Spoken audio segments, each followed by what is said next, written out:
You ask Tiger to solve. This deals with linear equations with one unknown.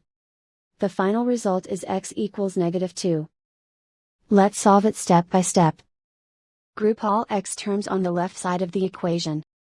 Add 4x to both sides. Group like terms. Simplify the arithmetic.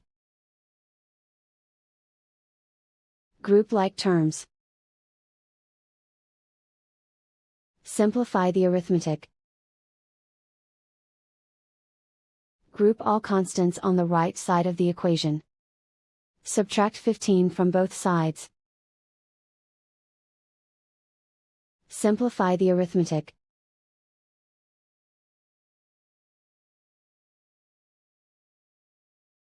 Isolate the x.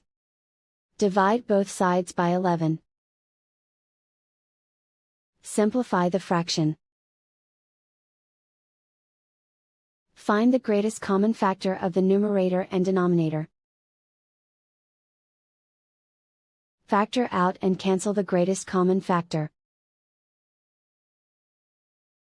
And so the final result is x equals -2.